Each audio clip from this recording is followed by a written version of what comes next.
पहले सवाल पढ़ने की आदत डालो। उसने कहा निम्न द्विघात समीकरण के मूलों की प्रकृति ज्ञात करना है। तो पहले मूलों की प्रकृति ज्ञात करेंगे कि वास्तविक मूल होंगे कि दो भिन्न मूल होंगे या कोई मूल नहीं होगा।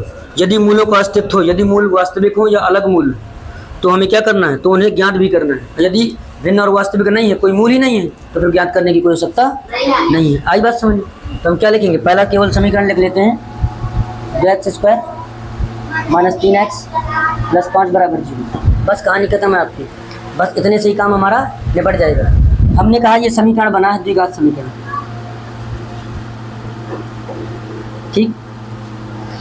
मैंने कहा समीकरण 2x² - 3x + 5 की तुलना किससे करेंगे? अब तो रट जाना चाहिए कि x² + bx प्लस इधर बराबर 0 नहीं भूलना है, बराबर 0 से करना है।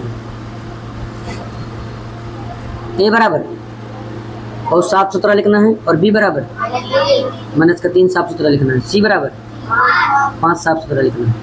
बताओ कोई समस्या?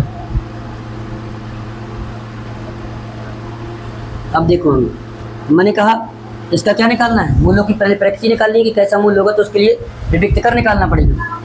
तो विविक्त कर क्या है, t बराबर b² - 4ac। देखो कुछ गधा टाइप के टीचर हमारे चैनल में मिलेंगे जो केवल b² - 4ac का भी मान निकालेंगे, तो वो भी सही है। मतलब ना हमारा गलत है ना उनका गलत है। इसके फिर मान रख देंगे तो b² - 4ac बराबर ही आ जाएगा। तो यहाँ पर मैंने आपको समझाने के लिए बता दिया कि आप थोड़ा सा ज्ञानी हो गए हैं, तो विविक्त कर बराबर भी लिख सकते हैं b² - 4ac, ताकि हमको मान रखने में कोई प्रॉब्लम ना हो। तो कुछ गधा कहेंगे कि ये मास्टर ने गलत पढ़ाया, तो जो मास्टर कहे कि गलत पढ़ाया उसको मेरे पास लेके आना, जिंदगी में पढ़ाना क्या हो जाएगा, भूल जाएगा। उसका दिमाग ऐसा बदल देंगे कि सब कुछ भूल जाएगा। आई बात समझ, ध्यान देना। तो क्या बनेगा, b का मान कितना है, -3 का स्क्वायर, फिर -4। a का मान कितना है, तो c का मान कितना है, 3 × 3 = 9, इधर माइनस का 5 को 20 दूनी 40, क्या बचेगा।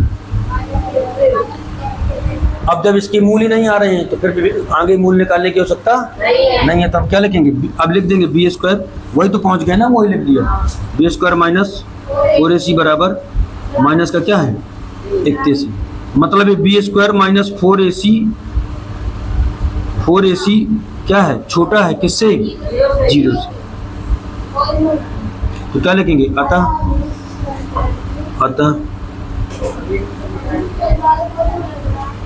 अभीष्ट समीकरण की कोई वास्तविक मूल, यदि मूल होते तो क्या करती, फिर हम मूल निकालते अपने नियम से। नहीं है तो कोई दिक्कत वाली बात। जैसे मुझे पता है कि आपको रसगुल्ला नहीं खाना, तो ज़बरदस्ती तो खिलाऊंगा नहीं।